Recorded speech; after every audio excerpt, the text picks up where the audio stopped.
Well, great day, everyone. It's time for Spirit in Mind. I'm Bishop Guy Robinson. I'm blessed to be here with you today. And my colleague, Dr. Shepherd, is with us. Please let someone know that we are sharing. And we look forward to continuing another week of discussion on a great issue. Please let someone know. Share this. Feel free to share our time today. We trust that you are having a great day. We trust that the blessings of the Lord are with you today. We know that they are. We trust that you walk in those blessings. Dr. Shepherd, how are you today? I'm doing pretty good, Bishop. Been a full day already. It's already 12 noon, and I've been up working hard. It's a hot day out here in the Mid Atlantic, and I pray that everyone out there is staying cool as possible. Please be wearing your mask. We are at a critical juncture in our country when it comes to the number of virus cases that are out there. Again, just over the last 24 hours, we have 71,000 new cases. 71,000 new cases of the coronavirus just in our country alone, and primarily in those Sunbelt states.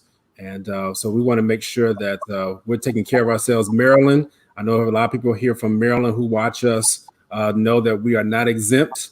The number of cases are going up on a daily basis, mostly amongst those who are ages 20 to 35, 40. That means our young people, younger people. And so that means that we have to take this seriously, make sure that you are staying with your mask on, hands washed, physical distancing as much as possible. So I just want to give those little tidbits. Also want to offer condolences to the family of Representative John Lewis. Yeah. That was a great loss that we suffered on today. That is a great loss that we suffered today. And so we again offer our condolences and really to our country as a whole. We lost an icon, civil rights icon. And so it will even relate to a little bit of the things that we will talk about today. So those are just my opening words. Please share, let people know that we're on the air. And we want to make sure that we are sharing as much knowledge with as many people out there as possible. Absolutely, absolutely. I want to echo that. Please share. This is a mission for us, and we believe it is an inspired mission for us in the spirit. Is what inspiration means, and so this is an inspired mission. So please feel free to share with other persons. Thank you so much for many of you that are checking in, and Anthony Rhodes and Angela Pinckney and Maddie Evans. Thank you so much for being with us today. And again, you can host a watch party. Please, you have our endorsement and encouragement to share. We're blessed by the dialogue, and we'd like to hear from you in terms of topics that you would like for us to look at and address. You can reach me at Bishop G. Robinson on Instagram. You can reach me also on my professional page at CGR Ministries, as in C. Guy Robinson, CGR Ministries. You can reach out either one of those. CGR Ministries is also on Facebook. And then Dr. Shepherd has some reach out information, which he'll share with you because we want to hear from you. Dr. Shepherd?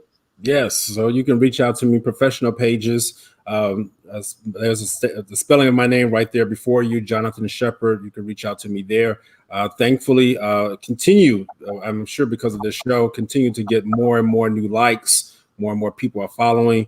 I'm sharing information at least twice a week in relation to what's going on within our society, whether it be from the professional area or from the ministerial area.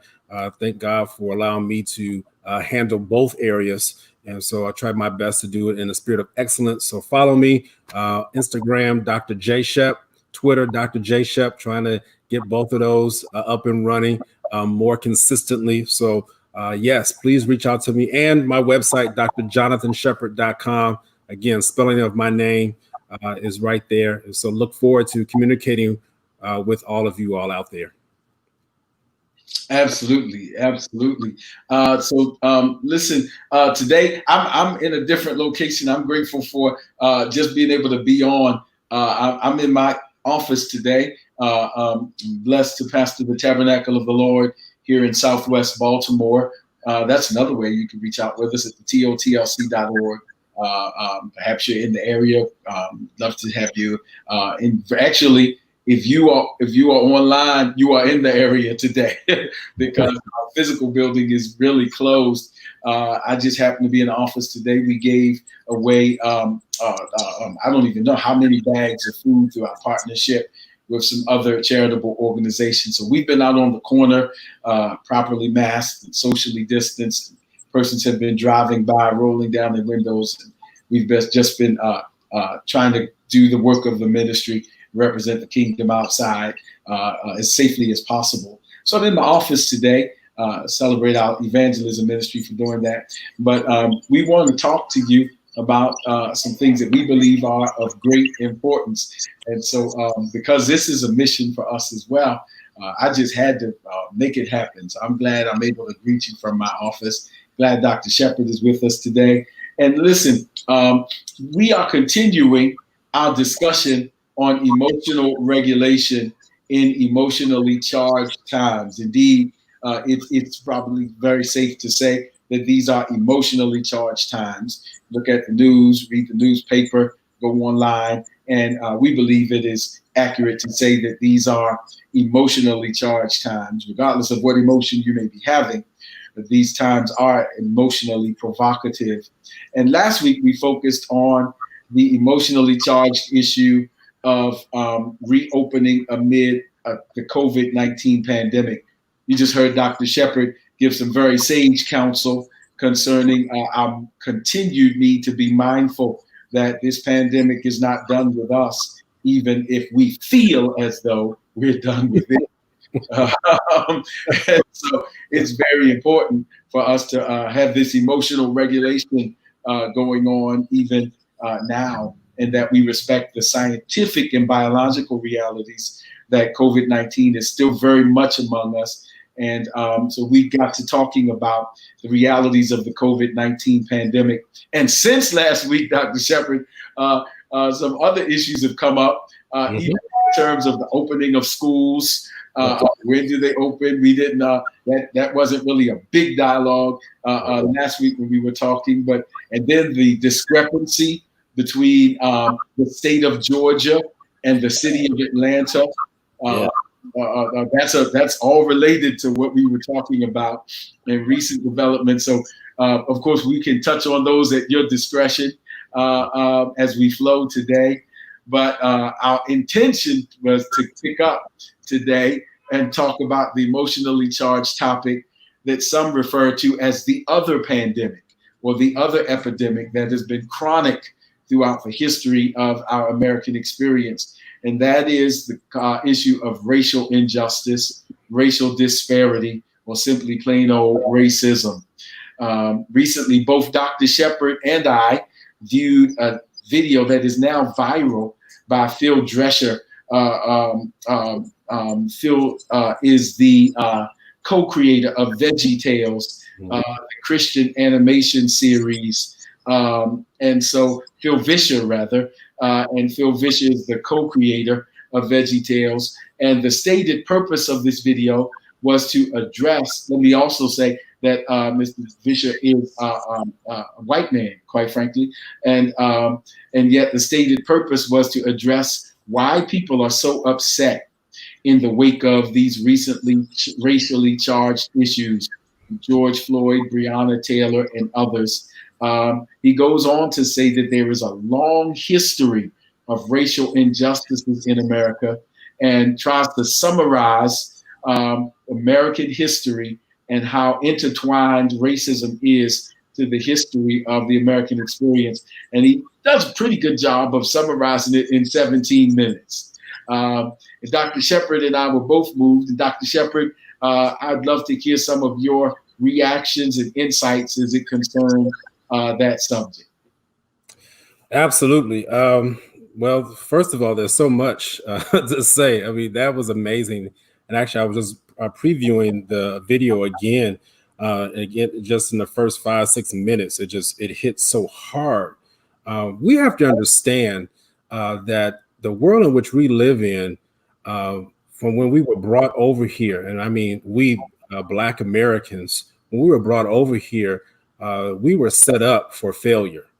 Uh, that Our intention to coming over here was not for a land of freedom, not for independence. I must say this: I just got off of a Zoom call with the Pan African Collective movement, and it's headed up by Dr. Jonathan Weaver.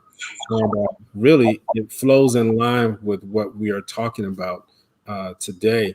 I was able to be on this call with several leaders from different countries throughout the continent of Africa, spanning all the way from Angola, all the way down over to the east side, Kenya, Congo. I mean, it was just amazing the number of representatives that were there. And one of the words that came up was diaspora.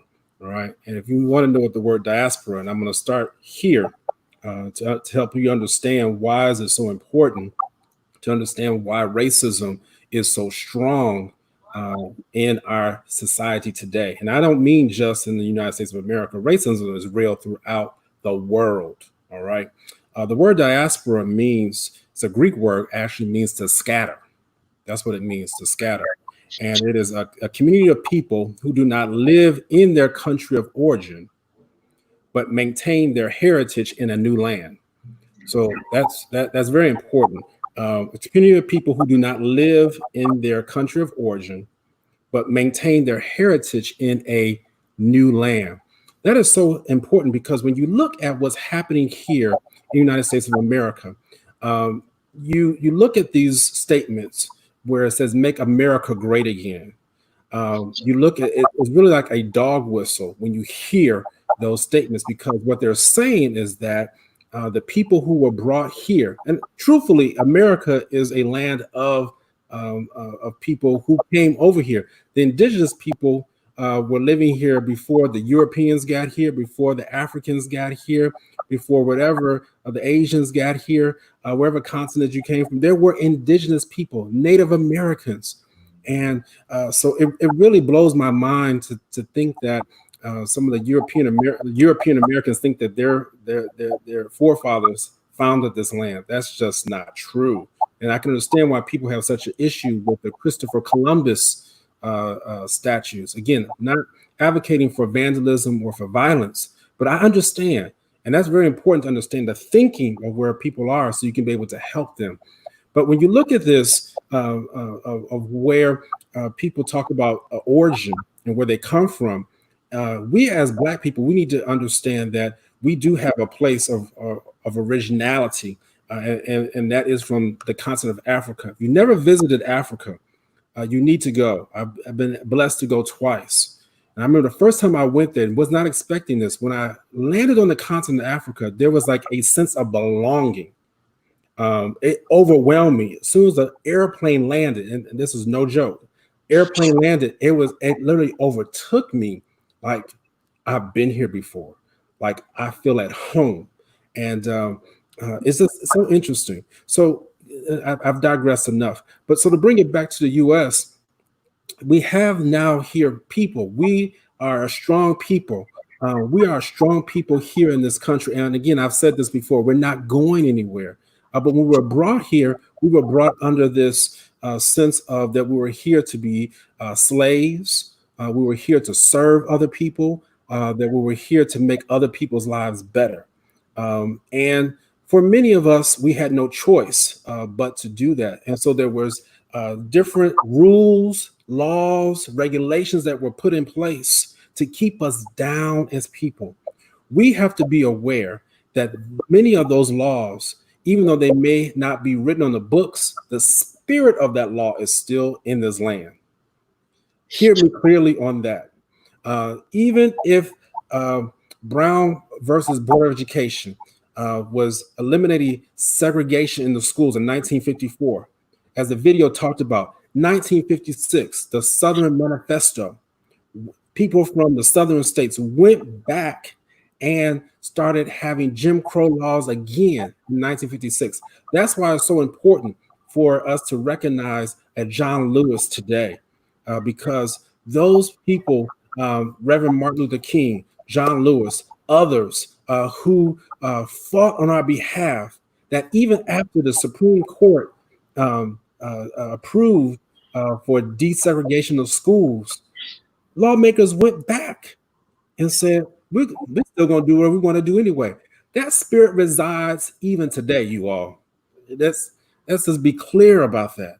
That attitude, again, some people are trying to spiritualize everything. Well, in this case, there is a spirit in this land. So I must be honest with you. But it's a spirit, it's an attitude that is pervasive in our people and in our legislators, that even as we now confront racism, and it's even more acceptable to talk about it now. But let me tell you, even as it's more acceptable, look at what's happening. It is stirring up emotions inside of us that many of us never even felt before, or we felt it, but we weren't free to express it. So now some people are feeling, well, if they can express how they feel, I'm going to show it now, which is what's causing reasons why murals, the Black Lives Matters murals, are being defaced. Reason why people can now use the N-word and other places, other words or other phrases without any regard. It's shameless. And so we have to understand that so many things today that we are experiencing was because of what happened in our past.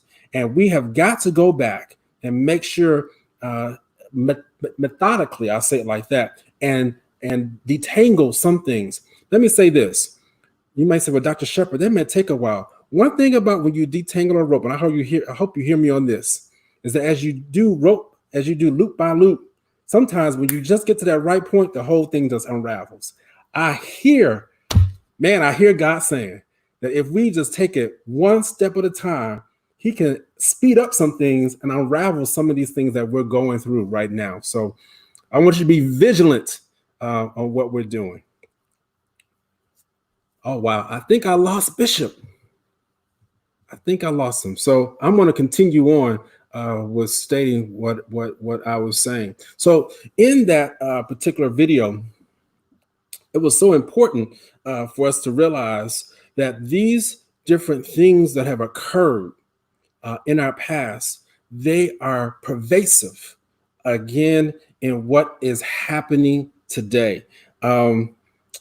Let's see. Let me look back. I've jotted some notes as I was preparing for today. So if you did not know, the Supreme Court, I'm going to take you just a little bit of history. The Supreme Court actually allowed for segregation in 1896. The Supreme Court, the ruling body of our land, allowed for segregation between 1896 and 1954. It wasn't until the Brown versus Board of Education when desegregation was finally struck down. Isn't that something that the ruling body? And so you can understand why now there's such a push for certain people to be on our Supreme Court.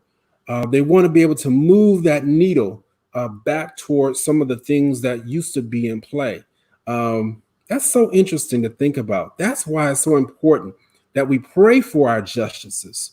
One of our justices was just in the hospital, Ruth Bader Ginsburg, and she announced that she has liver cancer. And as you know, that she has been an advocate. She's been an ally for many of the minorities. And so we must pray for her, that God will continue to sustain her. She's a fighter for what they say, and she's proven it. So we have to, again, pray for those people who are in leadership. But that's why it's so important that there are certain people on our ruling governing body who make sure that the laws of the land are followed. So with that said, there was a continuation of the Jim Crow laws. I mentioned the Southern Manifesto that occurred in 1956. So with that, there was this thing called law and order. All right. Now, you might think that law and order was just created over the last couple of years. There's some folks of you all out there, if you know your history or you were even born alive under Nixon. Nixon ran under the banner of law and order. Who does that sound like today? All right. You drop that in your comments. I ain't going to get into the naming names right now. I'm just going through history. But who does that sound like? What does that sound like? We have to understand that a lot of things that we are seeing right now is just a repeat of what we have seen before. Law and order. Yeah, law and order was one of the platforms that Richard Nixon ran under. And even as he ran under it, he said two things. Guess what he said? He said blacks were one of the reasons why we lack law and order in our country. Unbelievable. Yeah. And then he said the Russians. Now, again, history repeating itself. We still talking about the Russians to this day, and we still talking about the rights of black people. Again, history is repeating itself. So that's why you have to understand how some of these things that we're facing it's not new. It's not new. Especially for those who are millennials out there. I see some of you all. I'm glad that you all are watching. We have to understand that these things that we're fighting against have a real stronghold, have some roots. And so with that said, our current president, he's just going back and doing some things. Don't be deceived now. Our current president knows exactly what he is doing. Okay. He knows what he's doing. He knows that certain things are push buttons. Certain things are going to ignite. He knows that certain things are going to get people all wound up and things like that. But what he does not know is that people are smart enough to realize that that just because you push these buttons doesn't mean that we have to respond. I do not believe it is by happenstance that we're going through the perfect storm right now. Who would have ever thought that we would have a cascade of events to occur in just 1 year, let alone just one of these events, but a pandemic, a global healthcare crisis to occur in 2020? We would have an uprising of Black Lives Matter movement to the extent to which it is rising now. And again, it's because of the face of police brutality, police brutality against Black people, and just that big awakening that is occurring. And then shining the light on healthcare disparities. Who would have ever thought that people change venues? They change their venues for political conventions, think it's going to be safer. And now that's where the epicenter of the pandemic is. Who would have ever thought that you think that you're going to get away from certain things? Who would have ever thought that now you thought you were all good, that the virus passed you and that it was just going to be in New York? Now you're the epicenter. Who would have ever thought that the virus would still be able to live as long as it did in the summertime? You know, there's a lot of people out there who said, just wait till the summer, it's going to go away. Well, let me tell you, summertime is here, and that virus is raging.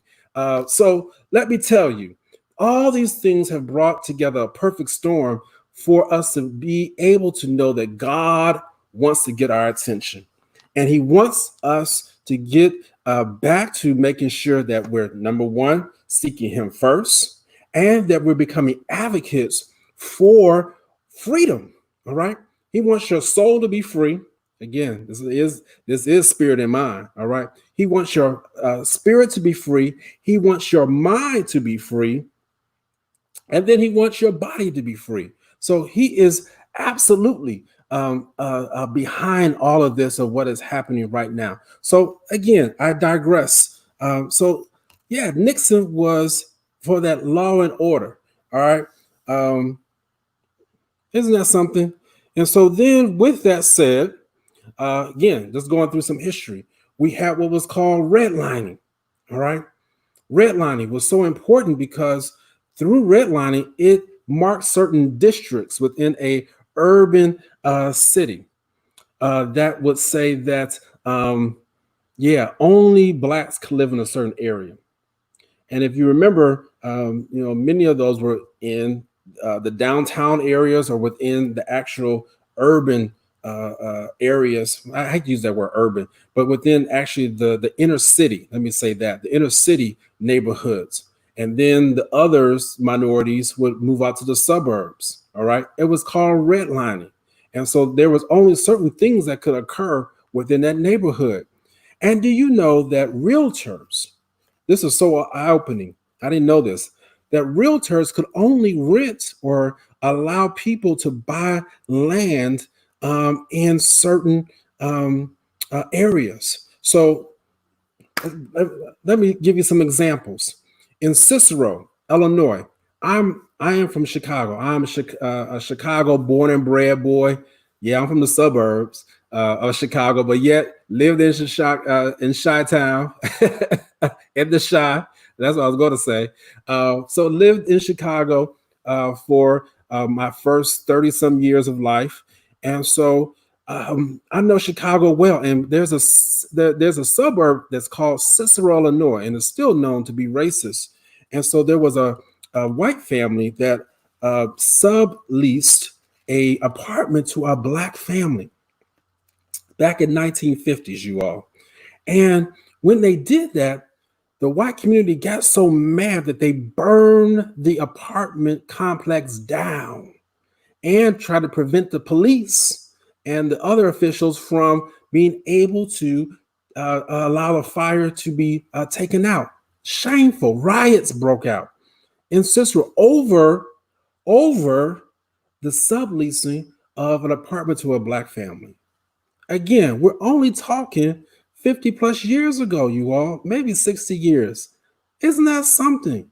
Not that long ago. Many of you all on here, you may have lived for 50 some years. You may have lived on 60 some years. That wasn't that long ago. And so realtors, they were actually banned from allowing black people to move into certain neighborhoods. Let's think about it today. That happens now. And I was just talking with one of my colleagues recently. If a certain number of blacks, I'm just going to say this because it really happens with mostly blacks, move into a certain neighborhood, what happens? Property values go down. Property values go down just because a certain ethnicity moves into a neighborhood. Something is wrong with that. I've lived now in Maryland for 11 years. 11 years God has allowed for me to live here, and thankfully lived in some nice places in Maryland. But when I first moved into my home, I thought that my car insurance would go down. I thought that certain things, you get a home, you expect for certain things to, kind of stabilize, go down, as opposed to living in an apartment where I kept my car outside, elements, things like that. You know what happened? I moved from one city to another city. My car insurance went up. I said, what's wrong here? I live in a house. I got a garage. And before my car was out in the elements, anybody could walk up, vandalize, whatever. They said, it's the number of people who live in your community. Wow. Now, I was ready to throw a fit. I was like, come on now. I don't, consider myself to doing better. And now my car, my auto insurance rates are going up because of that, because of where I live. We need to be aware, you all. We need to have our eyes wide open that redlining certain real estate areas, that they are closed off to Black people. And when we move in, property values go down, or they shoot up insurance rates because they think that we're more prone to bring crime into the area. Let me tell you this, and I see some of your comments, Sharice, so thank you for commenting. Some of it is disheartening. You're right. It is shameful, because when we think about what we have gone through, all right, it is disheartening. But let me tell you, there's hope. We're still here. We're still surviving. And I really do believe that there's change in the air. And we just have to keep pushing. We have to keep fighting. There should never be a let up just because there's been more acknowledgement. This is not the time to take the foot off the gas pedal. We have to keep pushing. We got to keep moving forward. So, with that said, yeah. So I was sharing with my insurance company. It's like we gotta do something about this. I'm living in a better neighborhood. I'm living, in a house, and now my insurance rates are higher. So, needless to say, I did stay with the particular insurance company. There's nothing I could do about it, but let me tell you, I am going to fight it. I'm going to be advocates. I need to let insurance companies know that just because a certain number of Black people live in an area doesn't mean that crime is going to go up. And now I get my thought back where I was going to say, white people commit crime just as often as Black people do. That's foolish to think that Black people commit more crime than white people. That's not, we're taught that. The media will even try to emphasize that. That's why you have to be careful of what you listen to, even on the radio, TV, social media, because they'll try to put that narrative out there. Even when you look at the mugshots, they'll find a flattering picture of a white person, but they'll find the darkest, just ill-prepared picture for a Black person. That's racist, you all. So we got to be aware of that. You got to be aware of those things. But again, statistics, again, research. You all know I'm a scientist. When you look at poverty is in white communities just as much as in Black people. Yeah, and even probably even more so, truthfully. We have a lot of rich and wealthy Black Americans.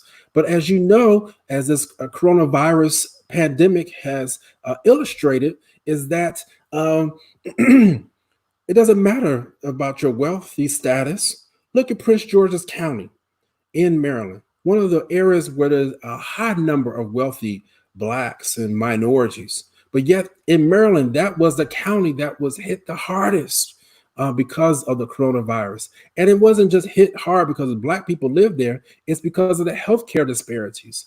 I live here in Maryland. I understand the landscape and the healthcare situation in this state.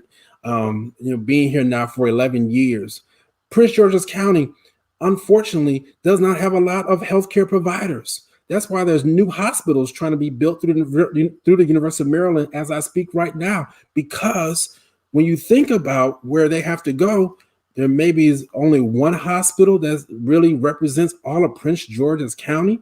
That shouldn't be.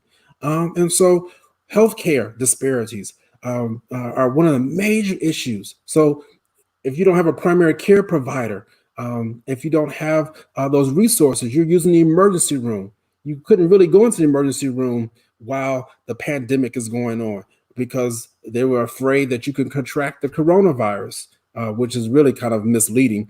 But yeah, people were afraid to go to the hospitals, could not go to seek out primary care because they didn't have a primary care provider. So these things just set us up for failure. And let me, again, dispel some of those myths. It's not that we didn't want to have the providers. It's that people didn't feel like it was necessary to provide those services. So that's one way in which we have to make sure, and I advocate for us to make sure we go out there and vote. We have to have elected officials who will fight on our behalf, who will understand the issues of minorities, of Blacks, but not just understand. Because I hear a lot of people say, well, I understand what you're talking about. I need for you to do more than just understand. I need for you to fight. I need for you to stand up for what I believe in. I need for you to make sure that when you represent Jonathan Shepard, you know I'm a Black man, but you're willing to go to bat for me. And so that's what we need in our elected officials. And so, it wasn't just enough to elect our first Black president. And we're so grateful for the work that he did. But we can't stop there. You see what happened when we elected our first Black president? People got mad and tried to literally, and still are trying to, loop by loop, take away all the measures that he helped to implement. So we can't allow that to happen. during this time. We cannot let go of this movement. And so let me tell you, as you see, I'm passionate about this. I've been talking probably about 20 some minutes and still ready to go forward because I'm geared up. Bishop is back, and thank God for Bishop. His back. So Bishop, all right, I want to take me just a little breather here, but I could go a little bit further. let, let me tell you something. The hymn said, "Through many dangers, toils, and snares, I have already come." But thank you. We had some technical difficulties. Dr. Shepherd is a very, very astute and very capable at ad-libbing and so much information and wealth. And so, man, thank you for standing in the gap during these times of improvisation. And now we were, and you can bring me up to speed. Yeah. But I certainly, we were talking about, and thank you to all of our watchers. We were talking about the importance of this hour and the history of racism in America. And I was going to share that one of the things that Mr.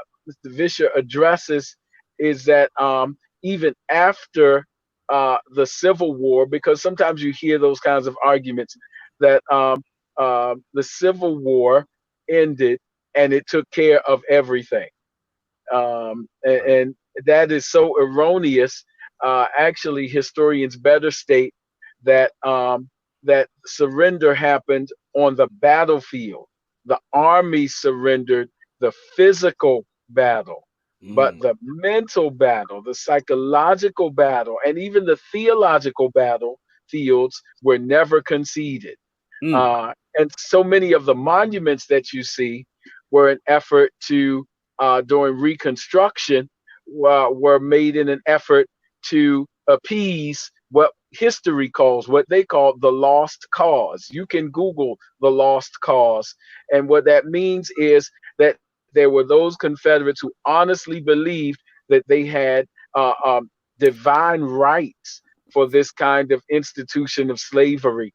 And it's so ingrained into the American system that even after the surrender, Reconstruction was what one historian called the nadir of African American and European race relations, the lowest point, because so many compromises were made to reconcile the nation from the military confrontation that then it became a matter of legalizing slavery in another way. And that's why we have to pay attention to policies that are implemented, because the 13th Amendment, then you tighten up the law and order codes, as you referenced with President Richard Nixon. You tighten up the law and order codes. You make it so that, as it is today, 1 in 4 African Americans have a chance of going to prison versus 1 in 23 or 26 or something like that for the European counterparts, because incarceration becomes another form of slavery by the strictening of, by enforcing the laws, creating policies that target poverty, and then we buy into it. So we have to pay attention and to those policies that are meant to continue really and to perpetuate oppression. Even theologians are off, and that's why we're challenging theologians, because so much of that racism that crept into the theology is really what you could call, scholars call it Christian nationalism, an American civil religion. An American civil religion is not the same as the Afrocentric, really, and Middle Eastern people of color, culturally contextualized experience that is Christianity. Sometimes we have to remind those who practice really Christian nationalism that America is not in the Bible. It is not, and Jesus was not wrapped in an American flag. But it is so easy in our culture to create what is really the form of civil religion worship. And that is another euphemism for nationalism, which is distinctly separate from Christianity. But in the psyche of the American theological experience, it's been merged in a way that is most unhealthy. That's just kind of like what I was thinking as I was able to glean a little bit of your discussion trying to get on, Dr. Shepherd. Hopefully I gave you a little respite. Feel free to chime in. Yes, sir. No, thank you, Bishop, because it really does allow for me to now kind of transition to some of the areas that, I have been itching to talk about. And, I've been itching to talk about for a few weeks about this whole notion of using the Christianity banner to allow for people to continue racist policies. It is ridiculous. It upsets me. It angers me that people would utilize the name of Christ to say that racism was okay, or that slavery was okay. And if you're wondering for the examples, you don't have to look far. The Southern Baptist Church was one of those denominations. It makes me wonder, the Southern Manifesto, Southern Baptist Church, hey, I don't know if the names are, coincided together, but, it bothers me. It does. And again, you might say, well, who's the Southern Baptist Church? Look at your white evangelicals. And again, I'm not a religion basher. Religion, I stand strong on. I believe that everyone should have a God, or the true and living God in his or her life, and believe in God. So I know that and stand on that principle. But let me tell you, though, it concerns me when people say, and that's why I use the word "a God," when they say that their God allows for racism or slavery in their lives, and that it's okay to treat Black people differently. That doesn't make sense to me. There's nowhere in the scriptures where, and people, and Bishop might be able to highlight which scriptures they may utilize, but that bothers me, especially even when you survey them. Many of them will not even think that racism is a problem today. That's the issue that we got going on. There were surveys that were literally given this year, 2020, after the Black Lives Matter movement intensified, after George Floyd was murdered. Yes, I use that word murdered, and I mean it, murdered. And Breonna Taylor murdered. And our other fellow Black Americans who were murdered, so many to name, that they don't think that police brutality against Blacks is an issue. They'll even bring up that police brutality against whites is an issue. Yeah. Just doesn't make any sense.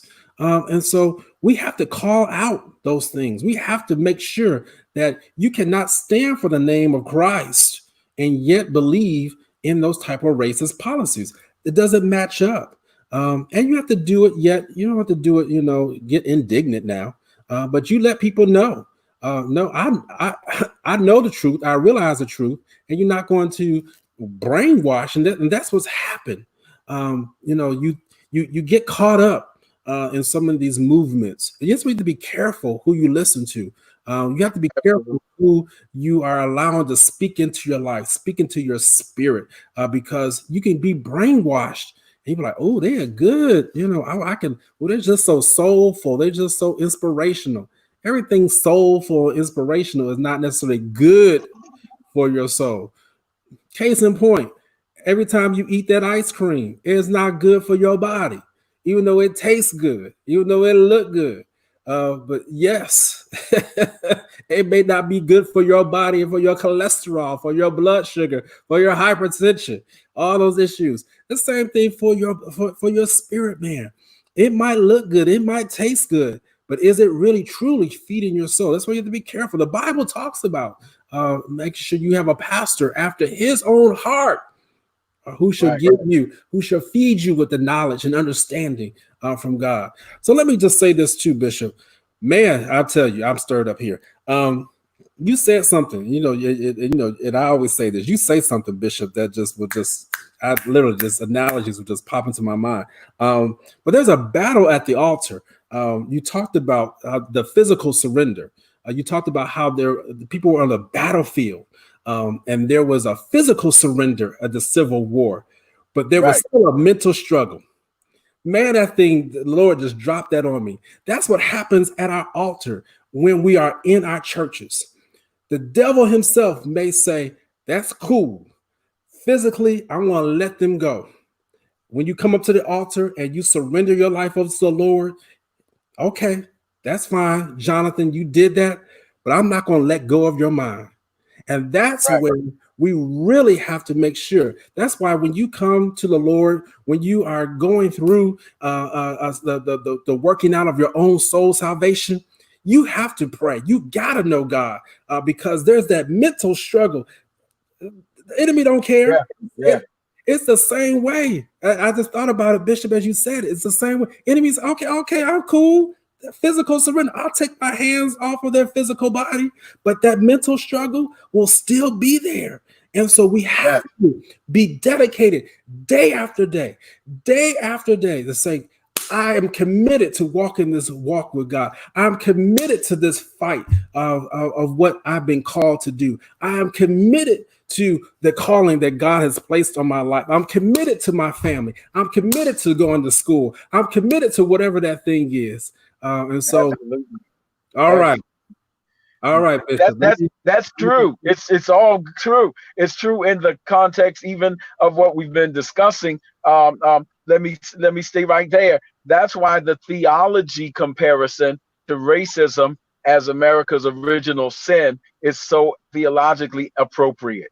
Mm-hmm. Even as we eschatologically like to, we're believing and we shall be glorified. But right now we have been justified and we are being sanctified.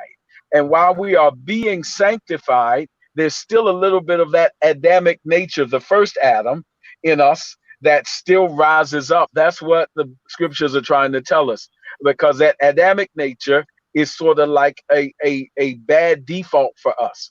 That even as we are being sanctified and will be glorified, we are still wrestling with that original nature.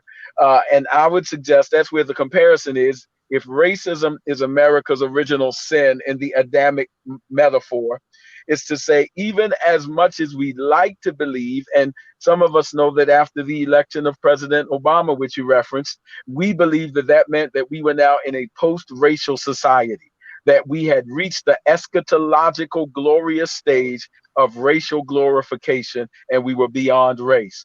But what happened was a tremendous relapse into the same mindset, because that Adamic nature is still with us. And that's why we have to keep, as you said, as Paul said, bringing my body under subjection daily, this concept of daily committing.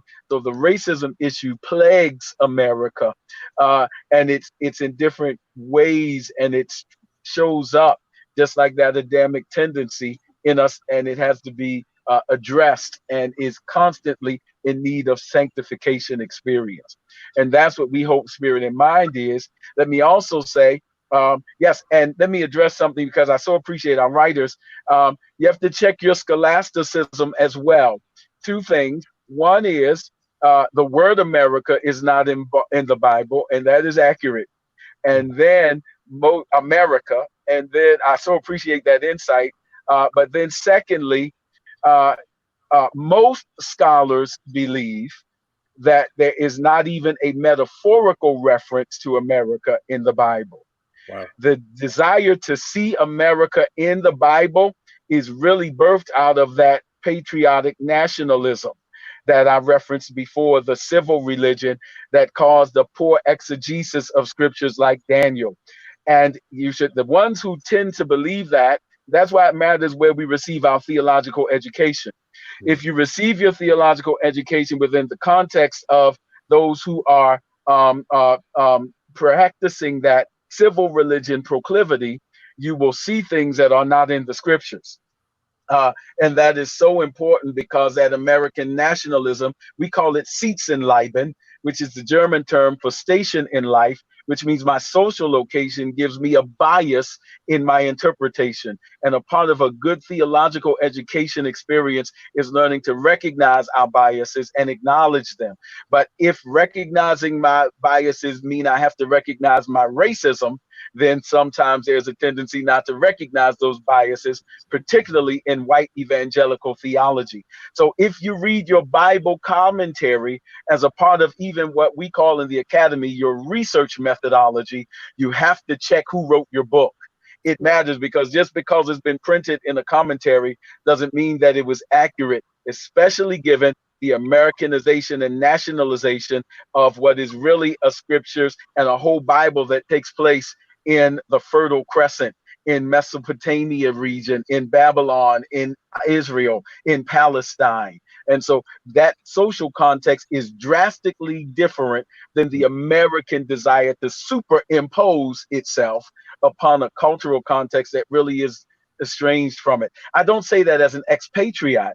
I'm not unpatriotic. I love America, but I say that as a scholar who is aware that we wrestle with racism even in our theological interpretations. Check your resources.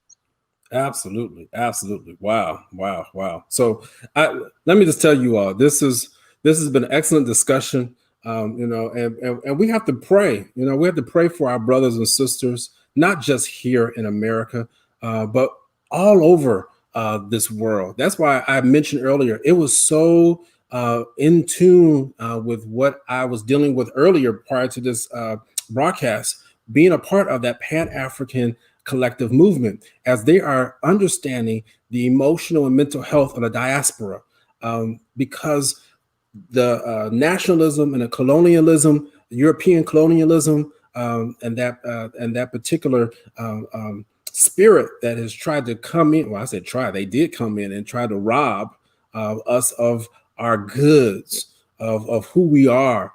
They came and really just decimated so much of West Africa and so many other parts of the continent. And we have to pray for our brothers and our sisters over there because their minds have been messed up so much. They didn't have to travel over here to America for their minds to be messed up.